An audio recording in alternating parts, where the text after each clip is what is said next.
Lately, I've been thinking about my relationship with sleep. And no, not in a tips and tricks kind of way, because I do actually know sleep tactics. And I know they're important. Like I know that waking up at the same time matters because that helps set my internal clock. It tells my brain when the day starts, so later it knows when night is supposed to arrive.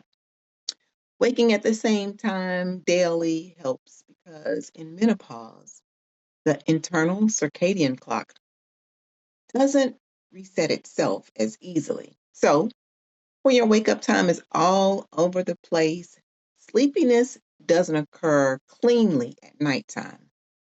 And that can mean lying there tired, but not really sleepy at all. I know to get sunlight within 90 minutes of waking up in the morning because it's the strongest signal to the brain that the day has officially started. Morning light, especially natural sunlight, helps regulate melatonin and cortisol. It tells the body to be alert now so it can release sleep hormones several hours later, about 16 hours, but don't quote me on that, but sometime later into the night. In midlife, we need a bit of help so that signal matters more because our sleep hormones aren't doing as much of the ability to fall asleep heavy lifting anymore. Let me re-say that. In midlife, we need a bit of help.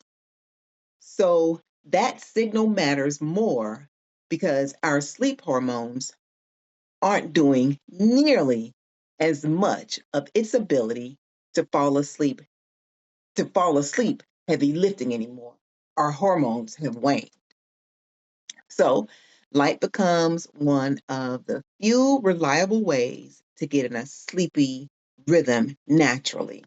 I know coffee can last up to 12 hours in the body and sometimes longer, so cutting it early really matters. I know caffeine doesn't just give energy, it keeps you from feeling sleep as long as it's on deck inside of your body. So even if I feel tired, caffeine can still be circulating. And in midlife, caffeine circulation can last longer than it used to. So coffee later in the morning can quietly interfere with deep sleep at night. Not always by keeping you awake, though, but by making sleep lighter and more fragmented since it can stay in your body about 12 hours after you drink it. So I know to target, 10 a.m. as the latest time to drink coffee. I know about magnesium. I know that magnesium supports sleep because it helps to calm the nervous system and to relax muscles.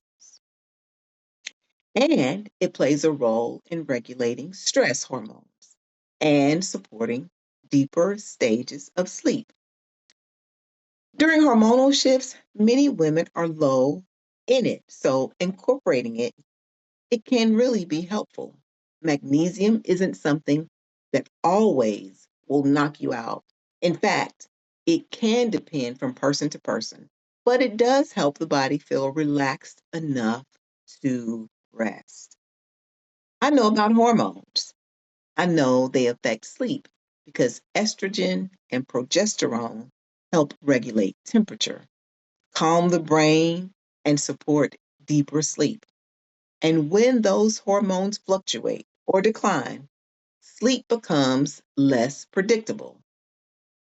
In menopause, our body runs on a different operating system. Let me say that again. In menopause, our bodies run on a different operating system. So consistency matters more now for quality sleep because hormones, or the lack thereof, aren't there to smooth things out the way that they once did when they were more readily available in our bodies.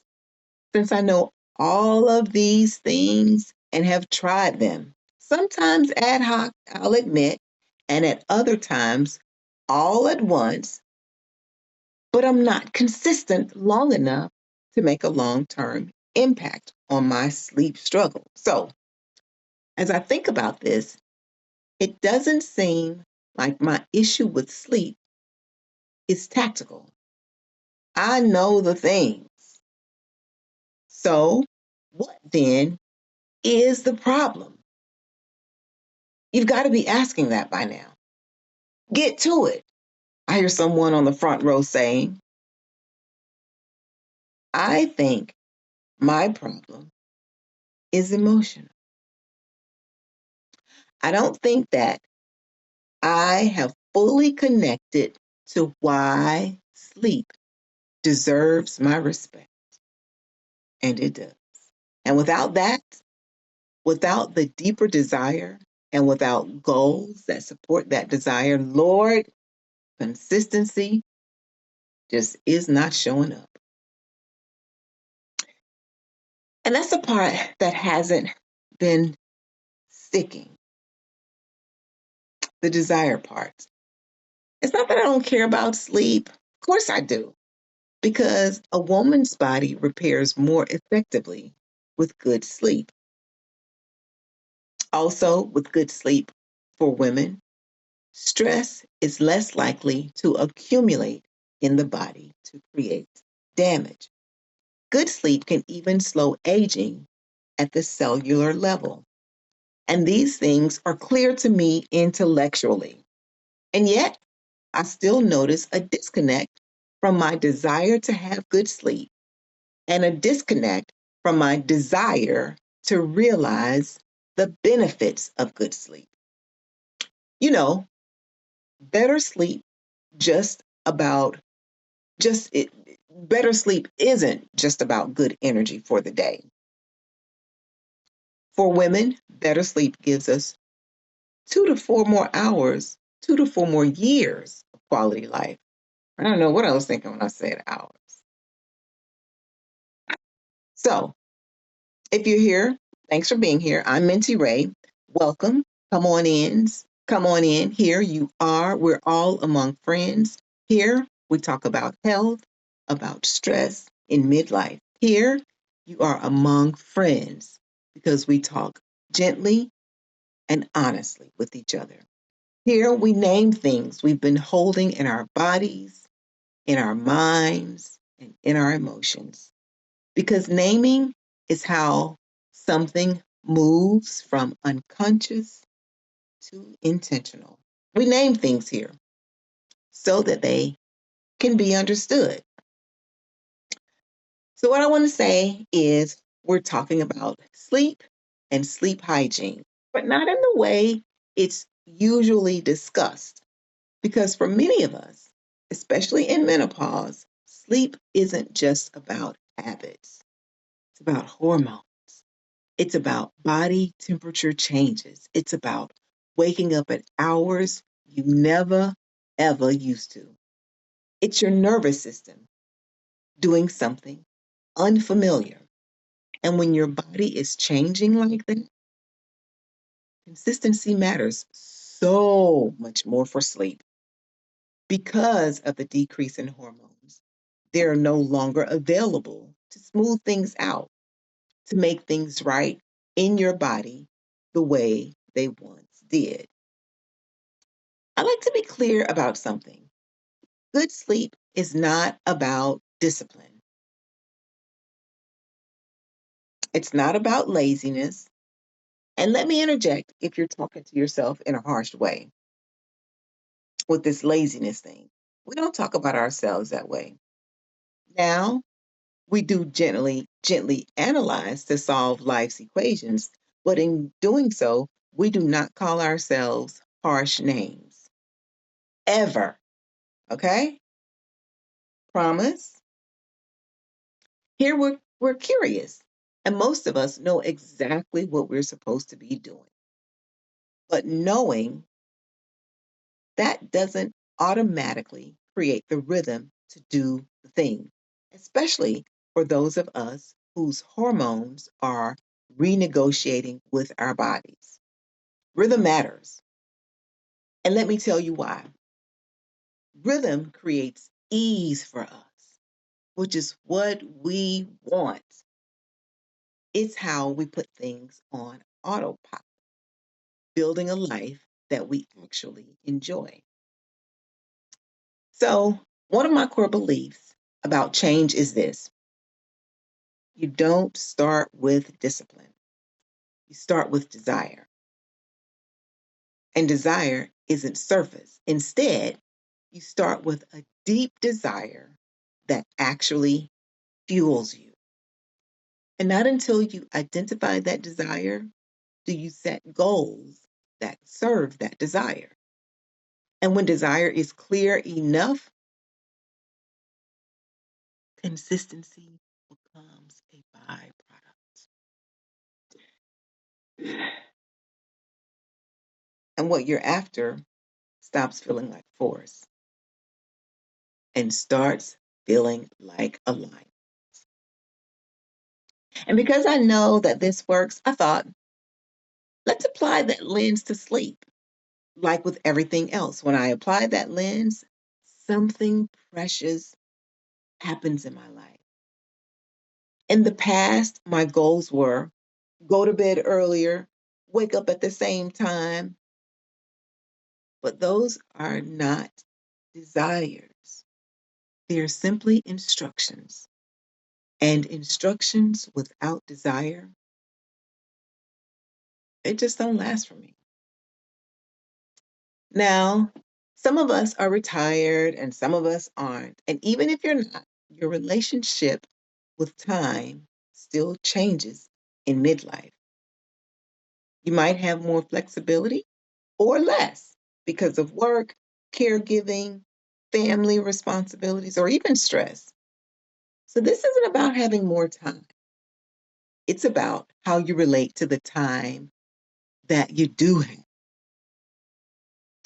So, I started asking myself, what does better sleep actually protect for me?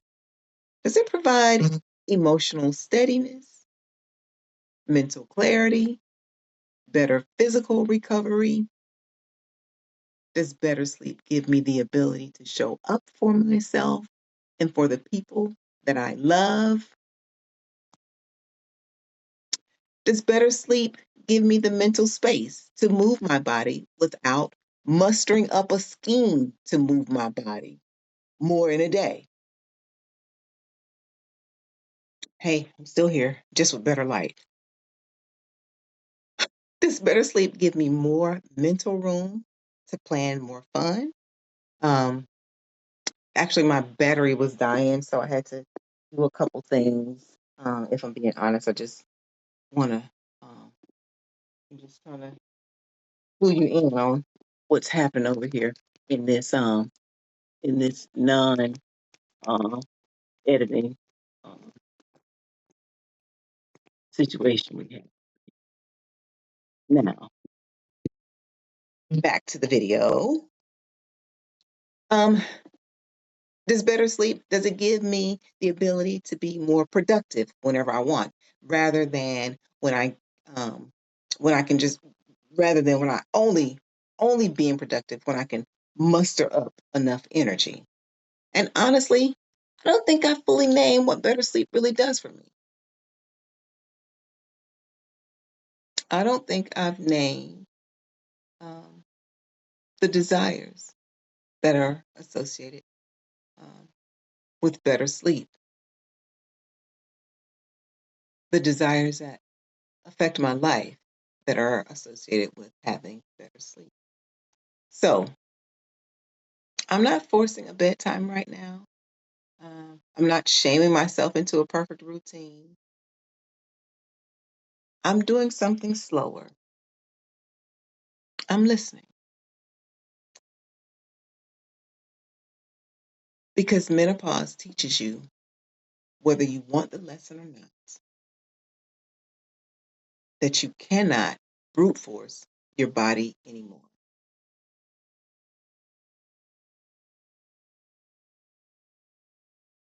You want your body to support you in the life that you want. You can't just demand that it do certain things. We're made a little different now. You have to understand it. You have to name your deepest desires for why you want support. And then, and only then, can you sustain working towards a goal. If you're struggling with consistency around something that you know you want, something around sleep, something around health, something around movement, or something around boundaries, it might not be because you don't care, and it might not be because you're failing at knowing what to do. It might be because the desire underneath has yet to be named, especially in this perimenopausal or menopausal season of life. So I'm letting this be a conversation with myself and with you. Now, this doesn't have to be done right now, but it's good we're having this discussion so that you can name your desire. Because when the desire becomes clear, the rhythm will follow and life becomes